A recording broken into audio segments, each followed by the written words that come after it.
Hello, everyone. My name is Sherry Sutton. I am your marketing mentor, and we are here today with one of my favorite people, Jess Sato. Say hi.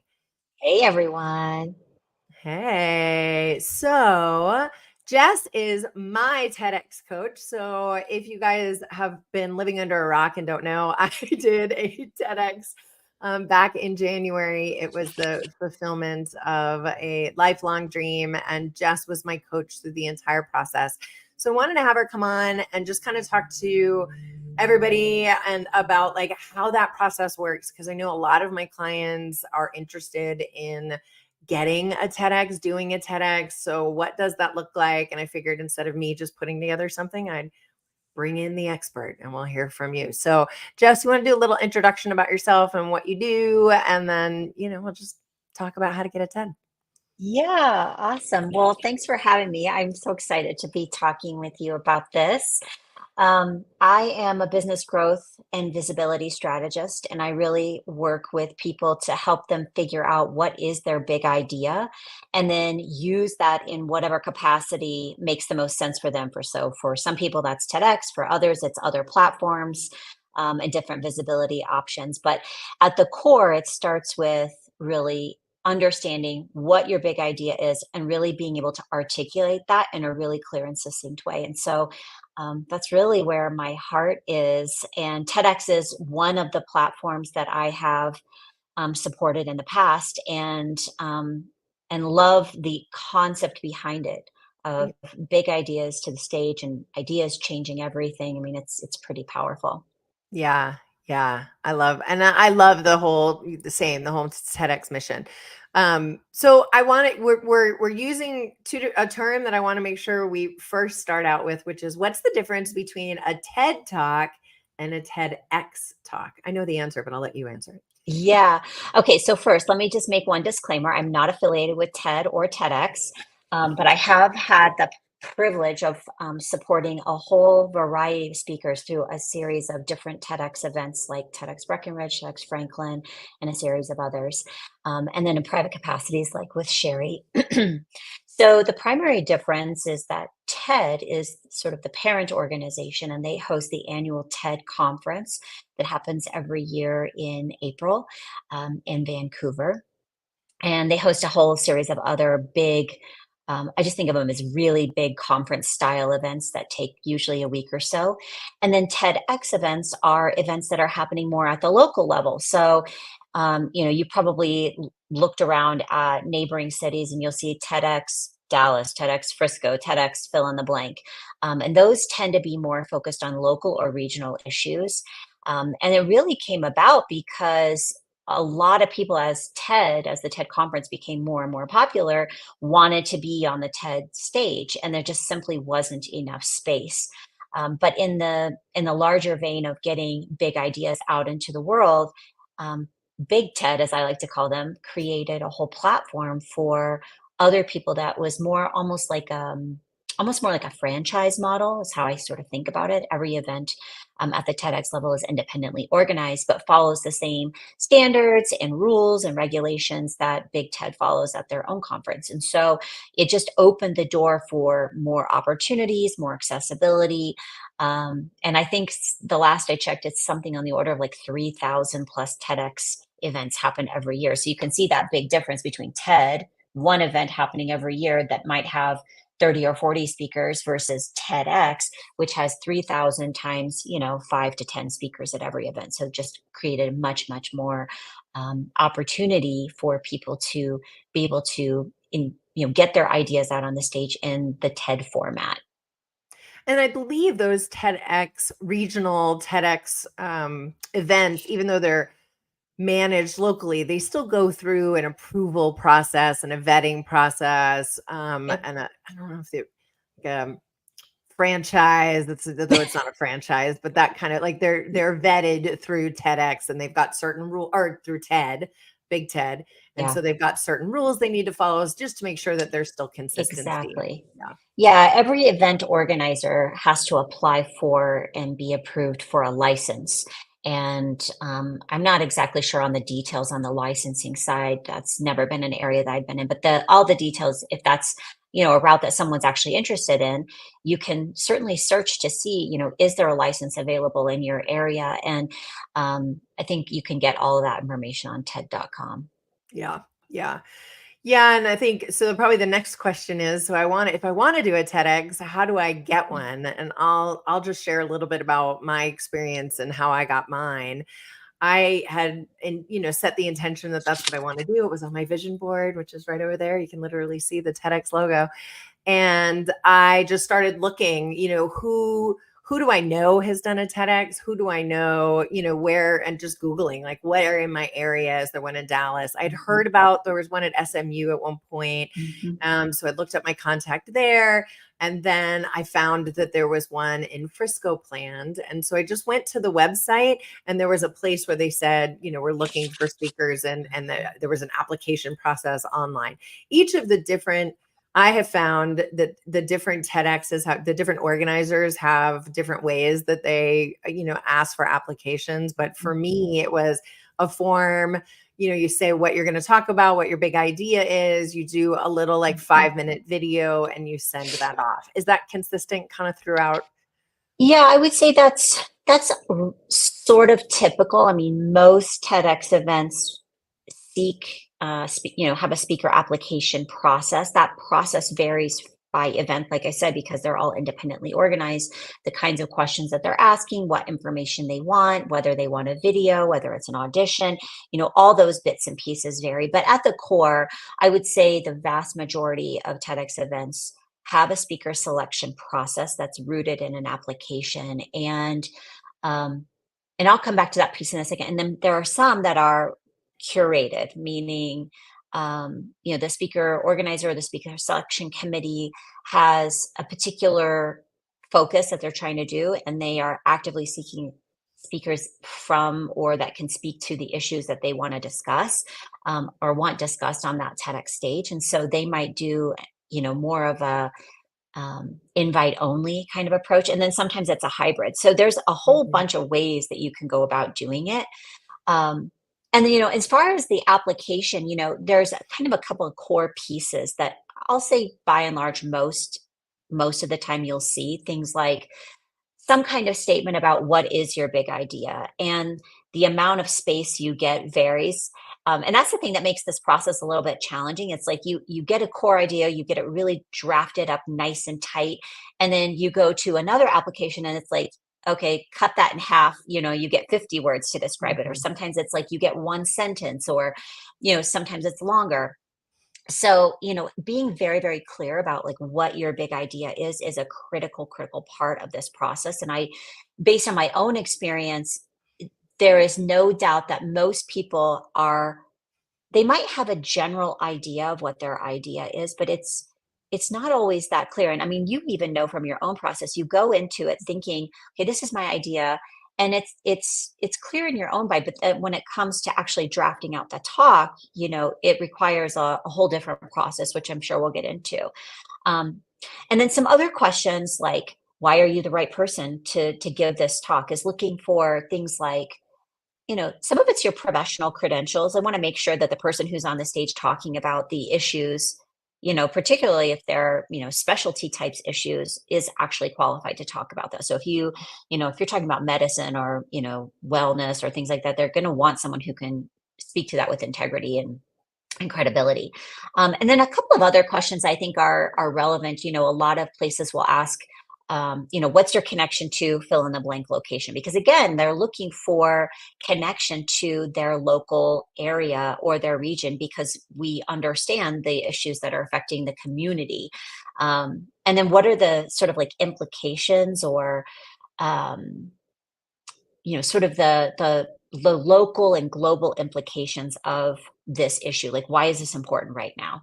And what happens if we don't talk about this right now? Those are some of the core questions you'll see in some variety, on most applications. And then the other point that you mentioned about auditions or videos, some will ask for that. Others will wait until the second round, if there is a second round of the application process, for you to either submit a video where you go a little bit more in depth on your talk, Or it could be a live audition. Some places do actually have live auditions. I know TEDx Breckenridge in the past has done that. I think TEDx Folsom in California did something like that. So there's a whole gamut of things that you can expect to see on applications. But at the core, it comes down to what's your big idea and why are you the right person to deliver it. Yeah. Yeah. I also found for me, there's so many people. I think there were 300 applicants Mm, for the TEDx that I ended up doing, TEDx Frisco. And I mean, there's just so many people. There's just yes. there's a lot of noise in that. And so Mhm. I also recommend find out who the organizer is and Yeah. reach out to them. So my process was a little bit different in the sense they Yeah. had planned a TEDx Frisco in May of 2023. I might have Mhm. the date a little wrong, Is that but right? roughly. Yeah. And for whatever reason, the organizer could no longer fulfill on it, but they had already chosen all their speakers. So I found out about it. It was a little bit before. Oh, maybe it was October. Anyway, Mm, and I found out about it a little bit before, and I was like, well, it's only a month till the event. So I'm going to throw it out there. We'll see. And so I submitted something and I never heard anything back, right? I found out who the organizer was. I DM'd them, I followed them on Facebook. I sent notes in all the places and I never heard anything back. And I was like, okay, it wasn't meant to be. Well, then I never saw anything about it. And so I went back and I looked on the Facebook page and the date had come and gone. And I was like, well, something clearly happened. So fast forward to whatever it was, October, and someone came out saying, hey, we are doing this event and mm, new organizers and all that stuff. And I was like, okay, here's my chance. What I didn't know actually was, again, that they had already chosen all of the organizer. They had already chosen all the speakers. They were just going to take the speakers from May and use them again. But I found out who the organizer was. I DM'd her. I sent her my notes. I sent her my application. I like, can I resubmit my application? And what does this look like? And I really want to be involved. And um, I found her in all the places and just sort of stalked her a little bit and was like, I want to talk to you. And so unbeknownst to me, she had actually already seen me somehow through social media and identified me, was like, wow, she'd be great for the TEDx stage at some point. Then I sent her that note. So we ended up connecting and, I got interviewed essentially. And I mhm. didn't know until, again, also nothing I didn't know until later. She actually never saw my application. She had just seen me on Oh, social media and was like, she'd be great on on the TEDx stage. And I was like, oh, I applied. And she was like, oh, you did? I have to go find it.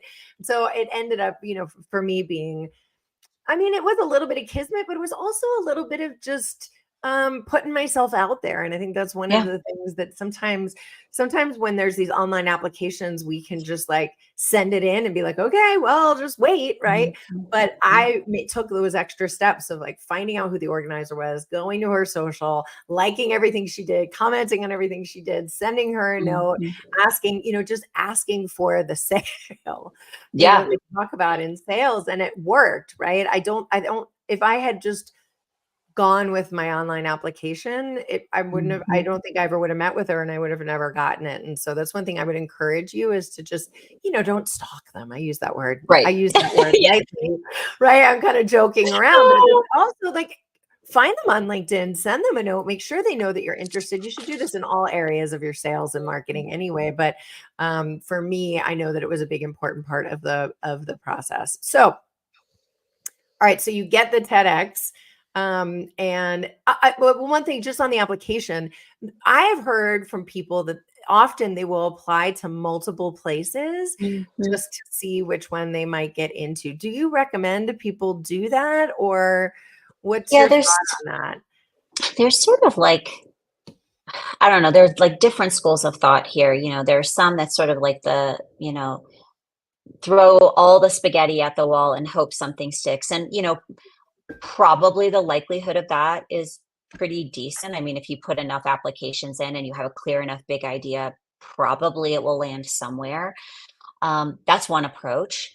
Then there's the, hope and pray for the single option you want. And I think that's really risky given the number of people who are really trying to apply. I mean, like you said, I mean, I've been looking at, tons of emails coming back from event organizers, and they're getting 500, 600, 700, sometimes over 1,000 applications for 8 to 10 slots. I mean, so you can kind of do the math and see like the odds aren't always that great, especially for some of those bigger, more popular events. So I like to take sort of like a hybrid approach to this and really be strategic about where you apply, but also recognize that it is a little bit of a numbers game, at least in my experience. And so what I do with my own clients is we will look at, all the places that actually make sense to apply. These are usually places where they have some kind of actual personal connection, either because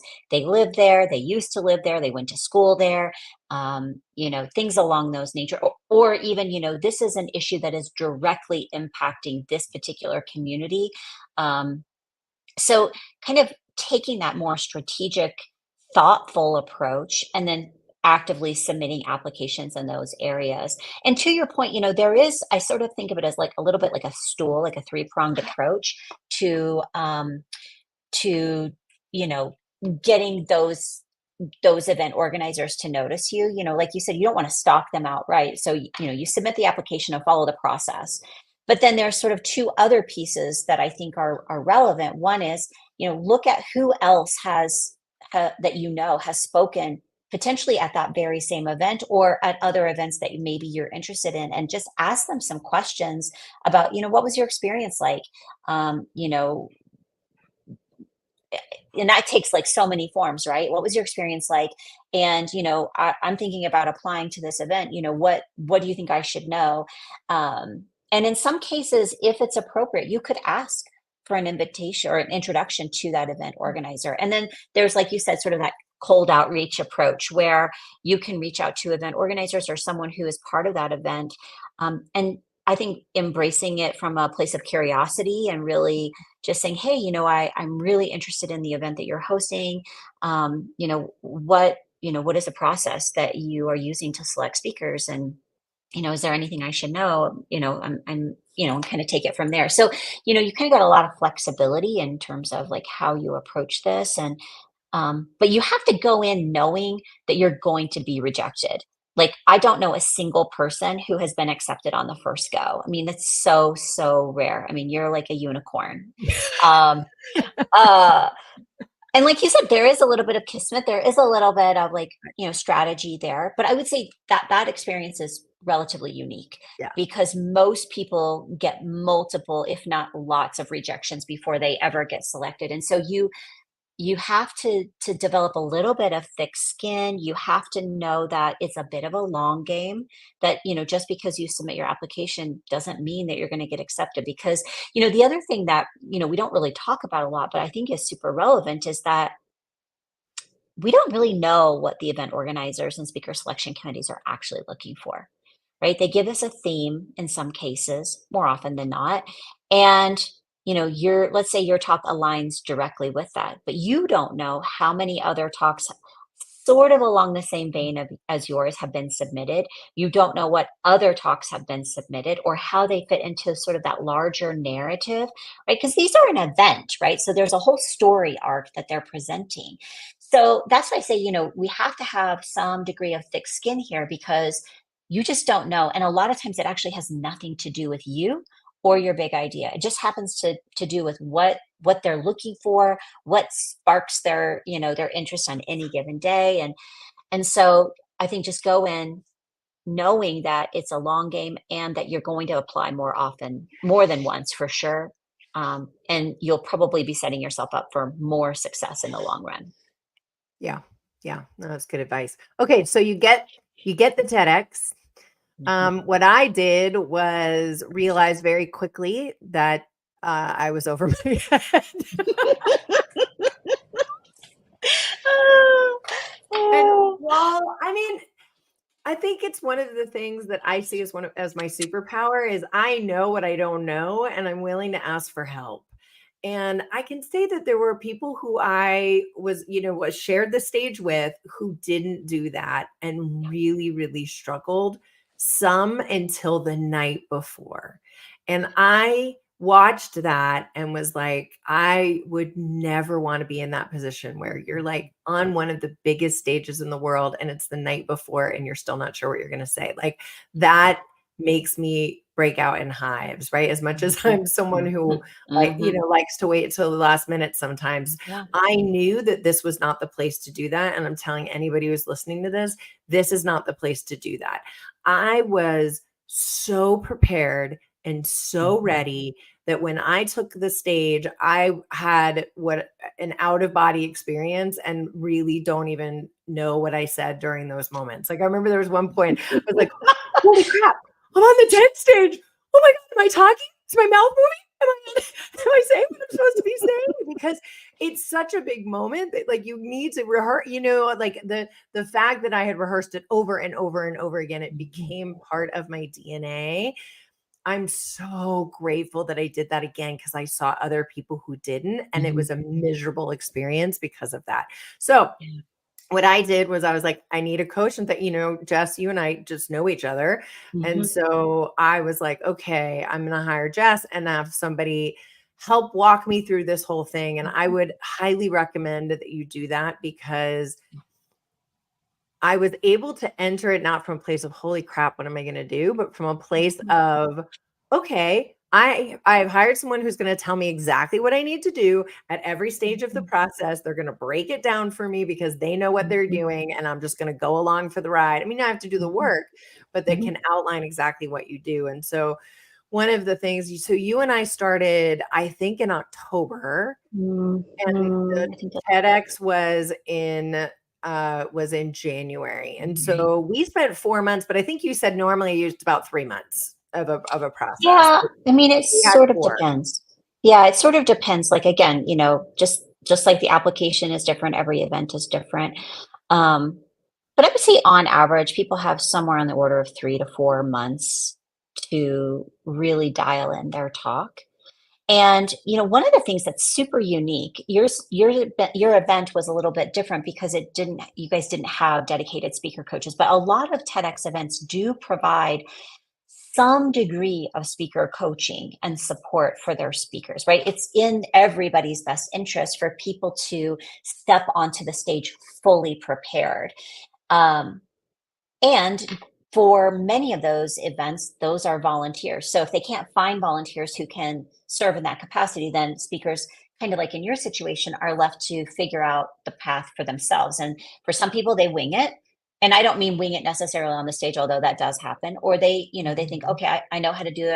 I'm a accomplished speaker. I can do it on my own. Or they will hire someone who can help them sort of get out of their own head and get those ideas out on paper in a way that feels like that feels like you're able to say what you really want to say. And so I think first and foremost, make sure, if your event has speaker coaches, please use them by all means. That's totally what they're there for. And in fact, in many cases, they're required. And it's at no charge to you, which is awesome.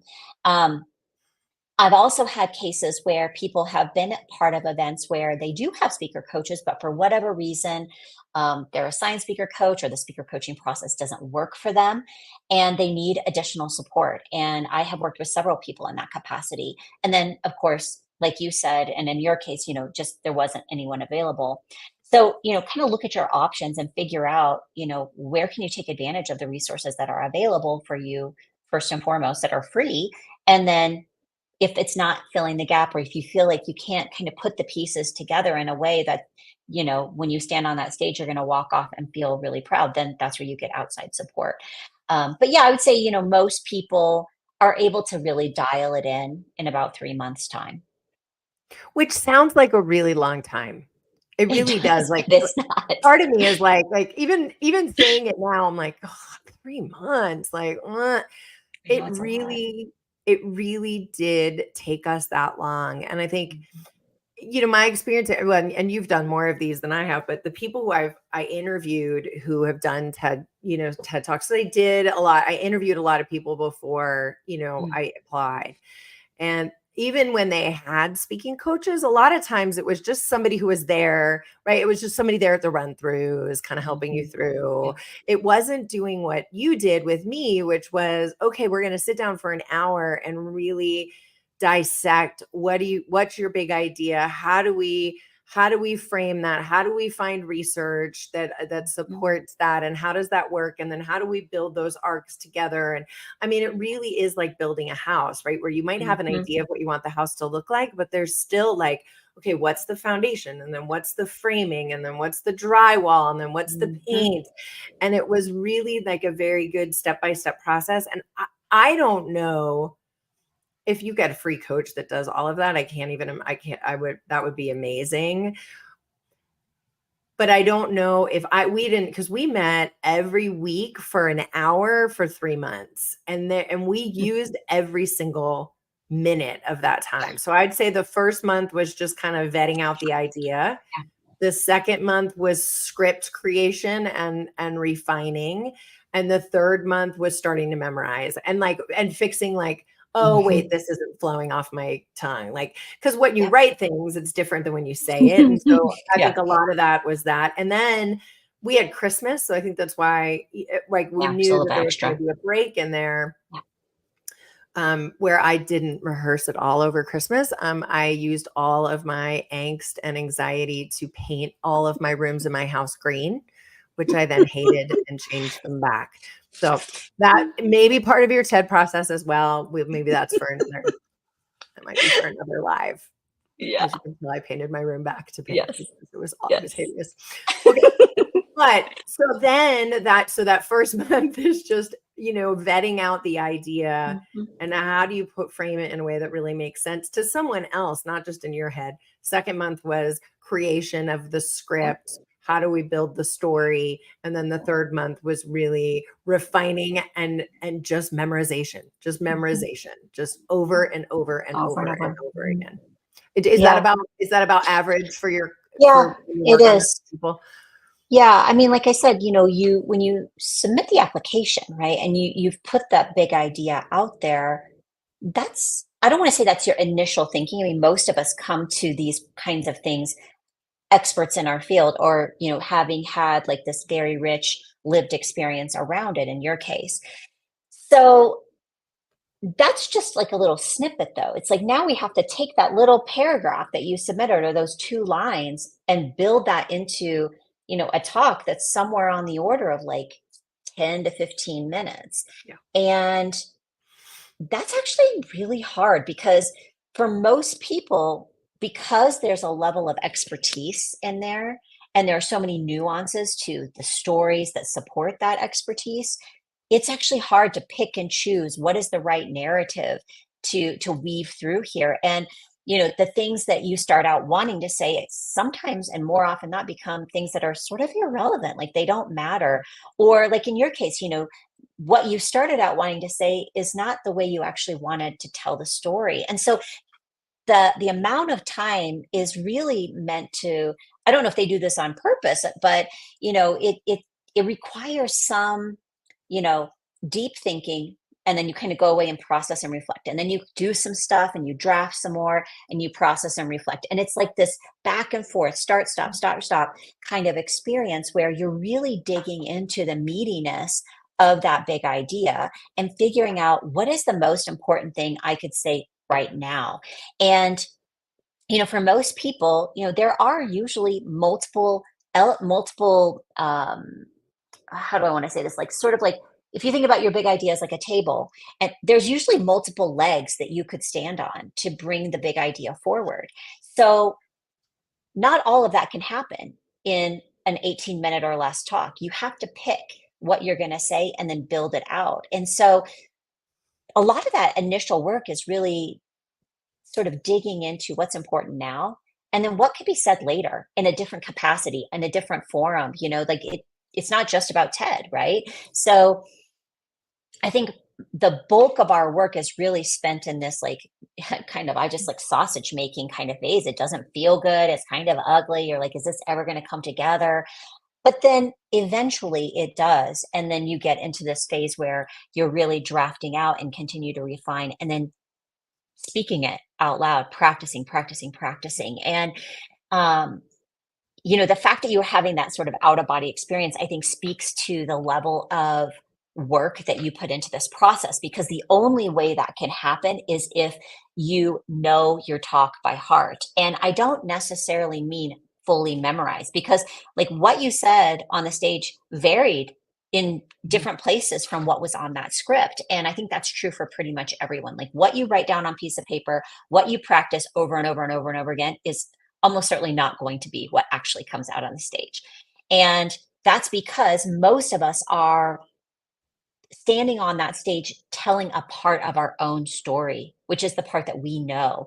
And so you having that out of body experience really speaks to sort of this level of embodiment that I think happens when you go through this process. And if I could be so bold, I think, something happens from the time you start the drafting process to the delivery phase. It's like you become a changed person the more you dig into, what it is you really want to say. And there's a level of vulnerability, deep vulnerability in some cases, and especially so in yours with your talk, that comes through on the stage. And you're not the same person as the person you were when you started that process.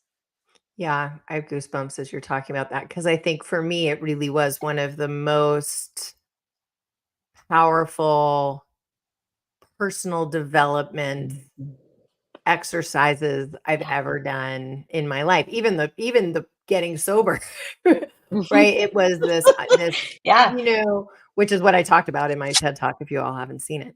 Um, it was this incredible it was this way of really saying, what am I going to stand for? And my talk was a very personal talk, right? It wasn't, this is the research that I've done as a doctor, right? It was here's my experience and what I believe. And so I use this as an opportunity to really say, what do I believe? And what is how do I more clearly articulate what I really believe, who I really am right now? Like, this is going to be the signpost in this chapter of my life on like who I am, where I'm going, what I believe. And I'm going to fully use this opportunity to do the work to Mhm. uncover that and to articulate it in a very clear way. Because for Yeah. me, I want to be of service to other people who've gone through something similar Mhm. to me. And so how can this is my chance to do that, to do the inner Yeah. work and then Yeah. articulate it in and outside. And I took that I took that very Mhm. seriously. And I feel like the work that we did, it was good to have almost a project to do that for, because like you do some of that Mhm. inner work, but you're not really gonna like, this was like, Yeah. you're getting on the stage on January 20th, and like you need to figure out what you're gonna say. Yeah. And so, you need to put in the reps, you need to prep for it. And so I think I got more out of that process of looking at it that way and doing that work, and I wouldn't have been able to do it without Mhm. your guidance, being able to say, like, it was more therapy than I had ever done in my life in shortest period of Yeah. time. It was one of the most healing journeys Mhm. at the same time as well. And so I think you can use these things. And I think building a business can do this for you too, doing a TED Totally. talk, right? Writing a book, any of these things can be these kind of chrysalis kind of experiences where you Mhm. can use it as a, like, okay, I'm in the cocoon. How do I use this as a way to have my butterfly Mhm. moment? And I Mhm. think TED for me was such an incredible experience to do that. But I think you have to have a Totally. guide to take you through that. I don't think I could have done it otherwise. I think it's the same with writing a book. I think it's the Mm. same with building your own marketing and your business, right? We were talking, Mhm. I talked about that earlier, a TEDx or whatever that might be. It's you have to have somebody, because you Mhm. can't see yourself. My That's right. one of my other coaches says you can't see the label from inside the bottle. Mhm. You you, Totally. you need somebody who can help walk you through that. Yeah. And I think, if people are sort of thinking about, look, this is the route that they want to go, I would really encourage people to ask themselves, like, why this? Like, what is it about, if we're talking about TEDx, like, why is it this stage in particular?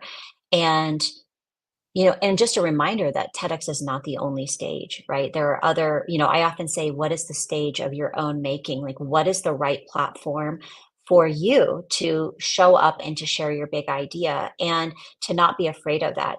I'm working almost exclusively with women, and I think, we're at this very critical juncture where our voices are desperately needed. And so if you're sort of dancing around um, whether or not your big idea is worth sharing, I just really encourage you to go deep on this, because the answer is probably yes. And I can also tell you that more often than not, you think your big idea isn't that big of a deal when actually it is.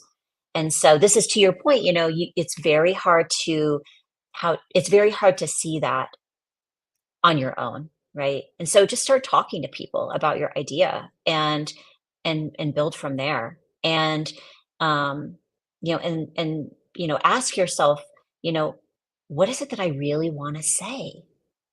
What do I really want to say?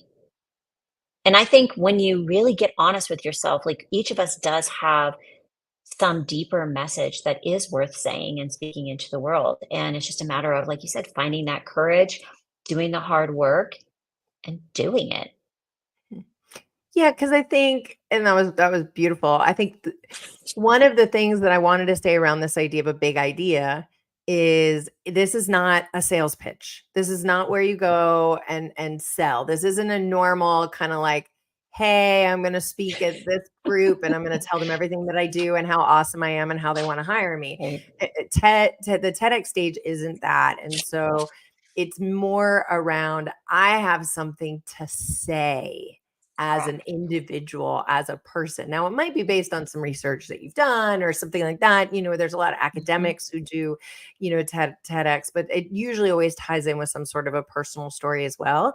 So mhm. I think TEDx is a place where you tell those personal stories and where you get to say what you really want to say about life and who you are and our place in the universe. And that sounds very Mhm, heady, but I really believe that that's what that place should mhm. be for. It's Totally. not a sales pitch. And Mm-mm. I have had people I've coached who've said, hey, I want to do a TEDx. I'm like, why? And they're like, well, I want to tell them more about like how awesome my products are. I'm like, that's not your, Yeah. we can get you at the, at the other, there's lots of other venues for that. This is not that Mhm. venue. And so that's something to consider too, is this Totally. isn't an application to do a sales pitch. This is much more of a personal, process. At least for me, it Totally. was. Again, I think there is a research type side as well. But even Mhm. then, it needs to be something that's very heartfelt for it to really land. Yeah, I mean, I think those are two really good points. Like if you're thinking to yourself, "Oh, I'm going to do a TED Talk and it's going to explode my business." I hate to break it to you, that's literally not a thing that's going to happen.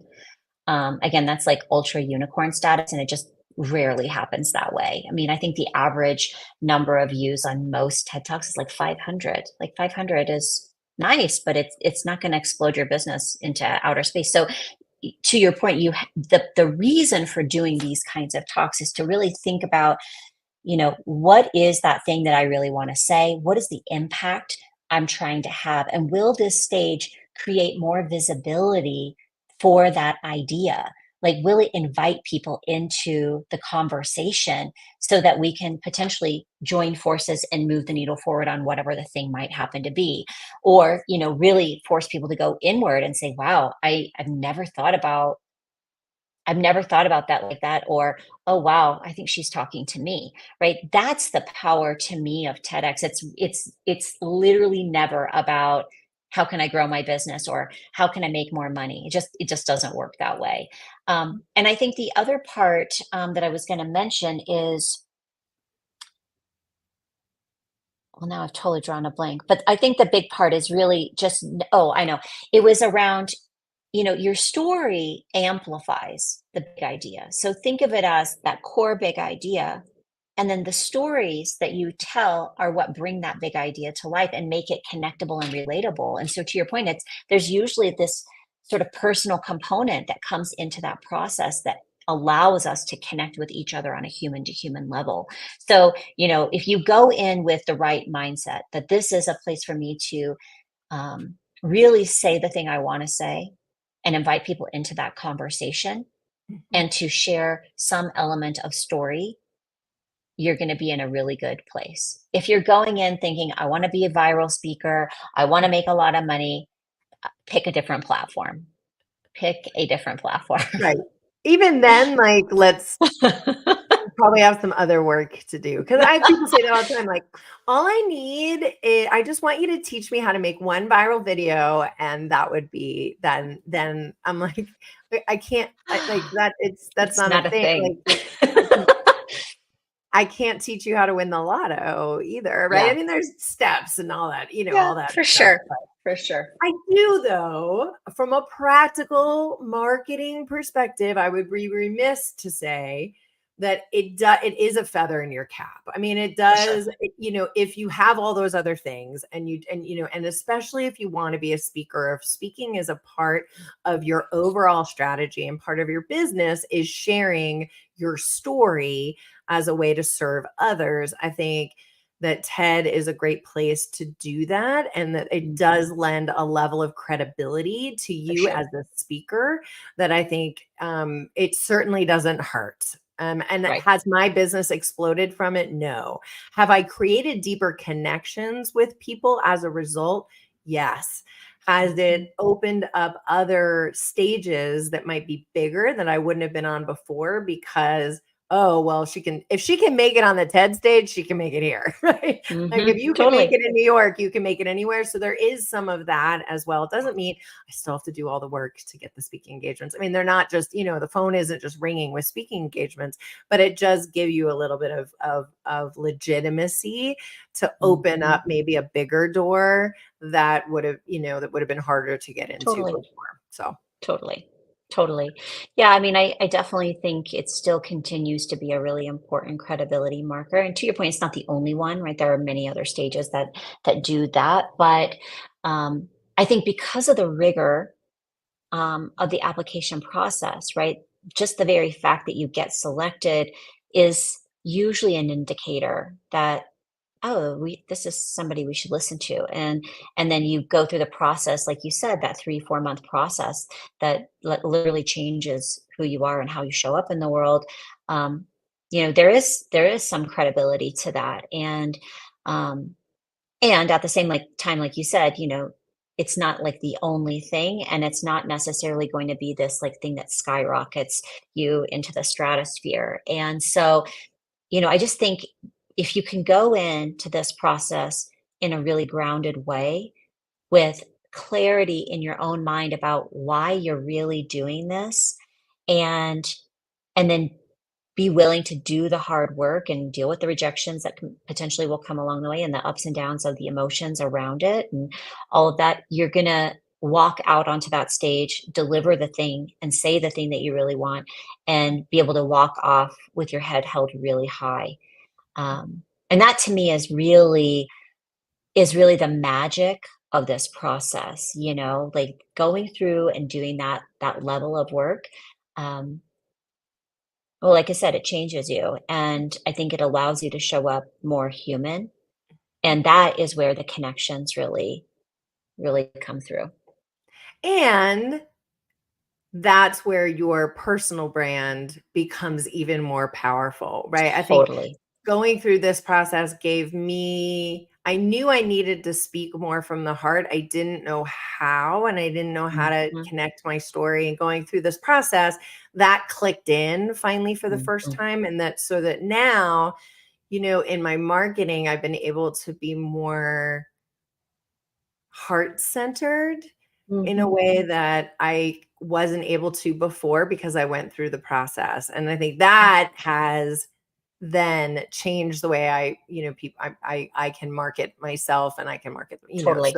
so I think it changes the way you're able to show up in the world too. So, Yeah, well, thank you totally. so much. I said that it was going to be 20 minutes and we're at 45. Here we are.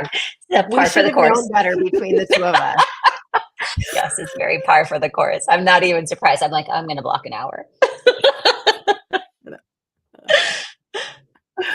Well, thank you Oh my so much goodness. for being here. I You're appreciate you welcome. so much. I appreciate all of your coaching for me during the process. And if people want to find you, how do they find you?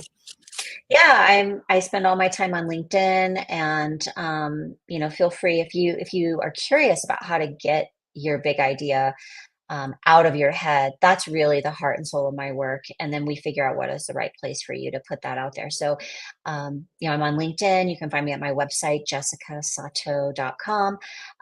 Happy to just even discuss whether or not it makes sense for you, whether it's TEDx or any other platform, really getting clear on like those motivations, like we talked about, and really making sure like you you really want to go through the process and that now's the time. Right now is it may be the answer is yes, I want to go through this process, but now is not the right time, either because, well, there's any number of reasons why that may not be. And so, if you're curious about doing the work, I'm happy to chat with you at any time. Awesome. Thank you. I appreciate you. Enjoy the rest of your vacation. I know. Thank you for calling us Thank on you. your vacation.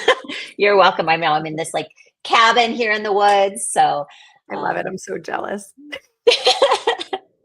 all right. All Well, right. I love you. Thank you so much. I love you. Thanks. Thanks Bye. everybody for watching. Bye. Bye.